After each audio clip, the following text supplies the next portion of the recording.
Hi friends, welcome to Crick 360. Gujarat Titans ఐపీఎల్లోకి లేట్గా entry ఇచ్చినప్పటికీ తమదైన ఆట తీరుతో వాళ్ళదైన స్ట్రాటజీస్తో ప్రతి ఒక్క టీంకి ముచ్చమటలు పట్టించి తమకంటూ ప్రత్యేక గుర్తింపును ఏర్పరచుకున్నారు.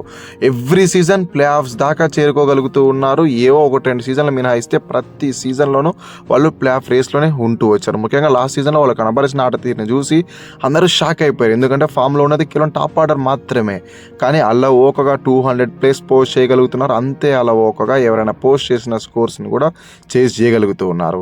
సో అలాంటి గుజరాత్ టైటన్స్ గురించి ఈరోజు మనం మాట్లాడుకోబోతున్నాం. లాస్ట్ సీజన్లో వాళ్ళు ఎలిమినేటర్ దాకా ఎలా రాగలిగారు, మేజర్గా ఇబ్బంది పెట్టి ఎలిమినేటర్లో ఎలిమినేట్ అవ్వడానికి గల కారణాలు ఏంటి, ఇప్పుడు కూడా అన్నింటినీ సార్ట్ అవుట్ చేసుకున్నారా, ఎలాంటి స్క్వాడ్ ఉంది, ప్రజెంట్ 26 ఐపీఎల్ కోసం ఎలాంటి ప్లేయింగ్ లెవెన్తో వెళ్తే బాగుంటుంది, ఇలా చాలా క్వశ్చన్స్కి ఆన్సర్స్ తెలుసుకోబోతున్నాం. వీడియో లెంతీగా ఉంటుంది, దయచేసి ఎండ్ వరకు చూసేయండి, చాలా ఇంట్రెస్టింగ్గా ఉంటుంది. ఏ పాయింట్ అయినా మీకు నచ్చితే లైక్ చేసి ఛానల్ని మటుకు సబ్స్క్రైబ్ చేసుకోవడం మర్చిపోకండి, ఎందుకంటే సబ్స్క్రైబ్ చేసుకోవడం చాలా ఇంపార్టెంట్.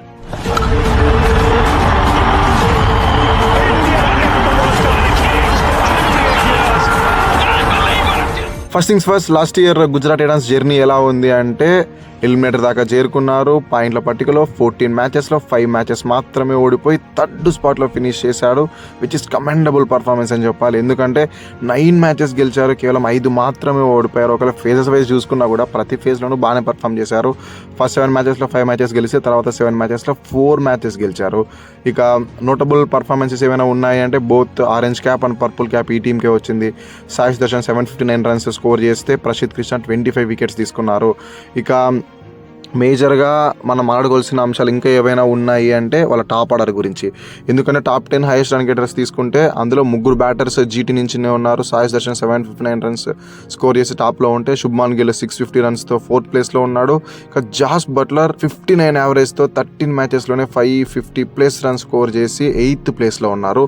సో ఈ 3 మీకు క్లియర్గా చెప్పేస్తాయి వాళ్ళు టాప్ ఆర్డర్ పైన లాస్ట్ సీజన్ ఎంత రిలై అయ్యారు అని.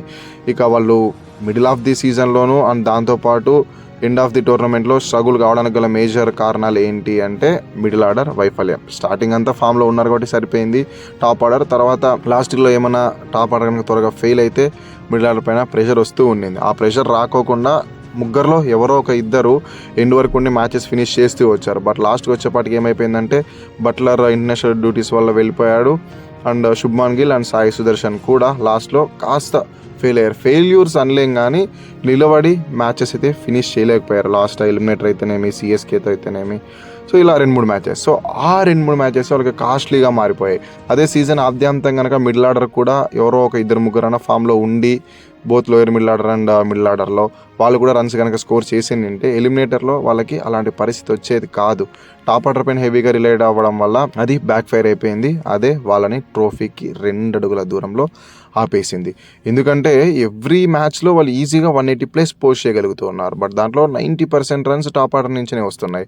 ఇంకొక స్టాట్ ఏంటి అంటే వాళ్ళు మిడిల్ ఆర్డర్లో షారుఖ్ ఖాన్, దాని తర్వాత షెర్ఫెన్ రుతర్ఫర్డ్, వాషింగ్టన్ సుందర్, ఇలా ఎంతమందిని మీరు తీసుకున్నా కూడా ఏ ప్లేయరు సీజన్ ఆద్యంతం కలిపి 250 రన్స్ మార్కును కూడా స్కోర్ చేయలేకపోయాడు. సో దీన్ని బట్టి అర్థం చేసుకోండి వాళ్ళ మిడిల్ ఆర్డర్ ఎంత పూర్ పర్ఫార్మెన్స్ ఇచ్చింది అండ్ ఎంత తక్కువ రన్స్ వాళ్ళ బ్యాట్స్ నుంచి వచ్చాయని. ఇక ఇంకొక కాజ్ ఆఫ్ కన్సర్న్ ఏంటి వాళ్ళు ఓడిపోవడానికి లాస్ట్ మూమెంట్స్లో అండ్ మేజర్ మ్యాచ్ టర్నింగ్ మూమెంట్స్ని ఎందుకు క్యాపిటలైజ్ చేసుకోలేకపోయారు అంటే వాళ్ళు పేసర్స్ని కూడా అంతే దగ్గర 5-6 పేసర్స్ని ట్రై చేసినా కూడా మహమ్మద్ సిరాజ్ అండ్ ప్రసిద్ధ్ కృష్ణ వేసినంత కన్సిస్టెన్సీతో మిగతా ఫాస్ట్ బౌలర్స్ అయిన జెరల్ కోయిట్స్ అయితేనేమి, కగిసో రబాడా, హర్షిద్ ఖాన్ వీరు డెలివరీ చేయలేకపోయారు, అలాగే ఇషాంత్ శర్మ కూడా. ఎందుకంటే అక్కడ రషీద్ ఖాన్ ఆల్రెడీ స్పిన్నర్స్ రూపంలో ఎక్కువ పరుగులు సమర్పించేస్తున్నారు, లాస్ట్ సీజన్ ఫామ్లో లేడు. అదే విధంగానే ఈ రబడా అయితేనేమి, జెరల్ కోయిట్స్ ఆ 3rd or 4th సీమర్ స్లాట్స్లో ఎవరు వచ్చినా కూడా వాళ్ళ పరుగులు సమర్పిస్తూ వచ్చారు. రబడా ఆ సీజన్ మొత్తం ఫామ్లోనే లేడు. అతను రీప్లేస్మెంట్గా తీసుకుంటే గిన మిడిల్ ఆఫ్ ది మ్యాచెస్లో జెరల్ కోయిట్స్ కూడా close to 12-13 runs economy maintain చేశాడు. బ్యాటర్స్ స్కోర్ చేస్తూ ఉన్నా కూడా బౌలర్స్ పరుగులు ధారాళంగా సమర్పించేస్తూ ఉండడంతో ఎక్కువ ప్రెషర్ అయితే క్రియేట్ అయిపోయింది. అందుకనే కదా బ్యాటర్స్ 8 times 200+ టోటల్స్ పోస్ట్ చేయగలిగితే బౌలర్స్ 6 times 200+ టోటల్స్ ఆపోనెంట్స్కి సమర్పించేశారు. అండ్ వాళ్ళు లోయెస్ట్ టోటల్ ఎంత డిఫెండ్ చేసుకున్నారో తెలుసా, 196. అంటే అంతకంటే ఎక్కువ కొట్టినప్పుడు మాత్రమే డిఫెండ్ చేసుకోగలిగారు, కానీ అంతకన్నా తక్కువ కొట్టిన ప్రతిసారి అపోనెంట్స్ ఈజీగా చేస్ చేసేసారు. అందుకనే వాళ్ళ పేస్ అటాక్ ఫెయిల్ అయింది అని మనం మాట్లాడుకుంటూ ఉన్నాం.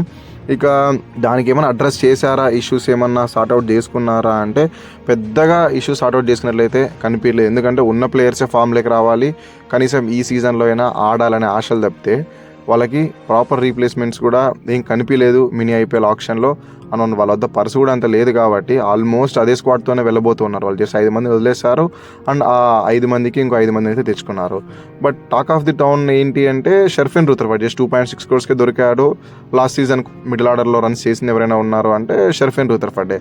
అలాంటి రూథర్ఫర్డ్ని ఎంఐకి ఇచ్చేశారు. బట్ మరీ అట్లాంటి ఇంకొక వెస్ట్ ఇండియన్ పవర్ కావాలి అని జేసన్ హోల్డర్ కోసం ఏకంగా 7.5 crores పెట్టేశారు.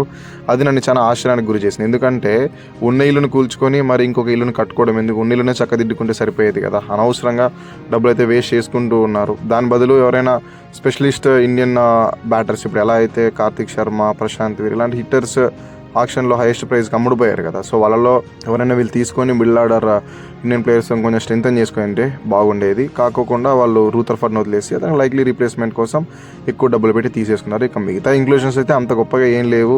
జాస్ బట్లర్ కోసం టామ్ బ్యాంటన్ని బ్యాకప్ కింద తీసుకున్నారు. గతంలో కుషాల్ మెండిస్ ఉండేవాడు, ఇప్పుడు టామ్ బ్యాంటన్ అయితే తీసేసుకున్నారు. ఇక మిగతా స్క్వాడ్ అంతా సేమ్ టు సేమ్ అలాగే ఉంది. ఒకసారి ఫైనల్ వాళ్ళ స్క్వాడ్ చూద్దాం, అప్పుడు మీకు ఒక క్లియర్ పిక్చరైజేషన్ వచ్చేసింది. స్పెషలిస్ట్ బ్యాటర్స్ కేవలం 2 మాత్రమే ఉన్నారు, శుభ్మాన్ గిల్ అండ్ సాయి సుదర్శన్. ఇక ఆల్రౌండర్స్ ఏకంగా 10 మంది ఉన్నారు. Rashid Khan, Harshad Khan, Shahrukh Khan, Washington Sundar, Jason Holder, Ravi Srinivasan, Sai Kishore, Rahul Tewatia, Glenn Phillips, Jayant Yadav and Nishant Sindhu. ఇక వికెట్ కీపర్స్ ఏకంగా 4 ఉన్నారు. Jos Buttler, Tom Banton, Kumar Kushagra and Anuj Rawat. ఇక బౌలర్స్ 9 మంది ఉన్నారు. అశోక్ శర్మ, పృథ్వీరాజ్ ఎరా, Gurnoor Brar, Manav Suthar, Mohammed Siraj, Kagiso Rabada, Luke Wood, Ishant Sharma and Prasidh Krishna. ఇక ఒకసారి వాళ్ళు ప్లేయింగ్ లెవెన్ కూడా చూసేద్దాం, దాని తర్వాత మిగతా విషయాలు మాట్లాడుకుందాం.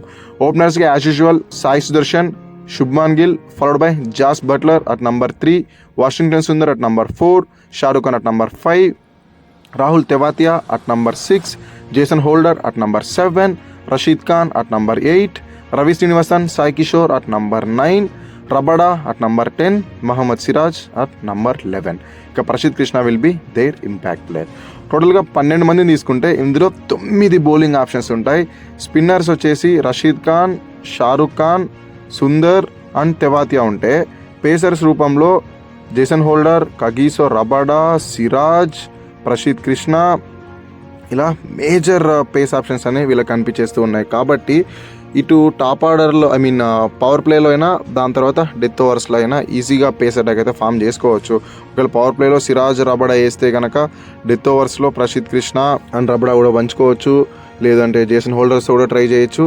వీళ్ళ కాజ్ ఆఫ్ కన్సర్న్ కనిపించేదల్లా మిడిల్ ఓవర్స్లో రషీద్ ఖాన్ కనుక ఫామ్లోకి వచ్చి వికెట్లు తీయకపోతే అదే వీళ్ళకి బిగ్గెస్ట్ ప్రాబ్లంగా మారిపోతుంది. అండ్ దాంతోపాటు లాస్ట్ సీజన్లో ఏదైతే మిడిల్ ఆర్డర్ నుంచి రన్స్ రాలేదో, ఇప్పుడు కనుక మరి ఇంకొకసారి అదే ప్రాబ్లమే రిపీట్ అయితే ఇది కూడా ప్రాబ్లంగానే మారిపోతుంది. సో టోటల్గా 2 ప్రాబ్లమ్స్. ఒకటి మిడిల్ ఓవర్స్లో రన్స్ కంటైన్ చేయగలగాలి, దాని తర్వాత lower middle order and middle order batters నుంచి రన్స్ రావాలి. అది ఎలా సాధ్యమవుతుంది అంటే షారుఖ్ ఖాన్ ఫామ్లో ఉన్నాడు, సుందర్ బ్యాటర్ కింద ఎస్టాబ్లిష్ అయ్యాడు, దాని తర్వాత జేసన్ హోల్డర్ కూడా ఉంటాడు. కాబట్టి ఈ సమస్యలు తీరిపోతాయని నేనైతే అనుకుంటున్నాను. ఇది వీళ్ళ ప్లేయింగ్ లెవెన్. దీనిపై మీ ఒపీనియన్స్ ఉంటే కింద కామెంట్ తెలియజేయండి.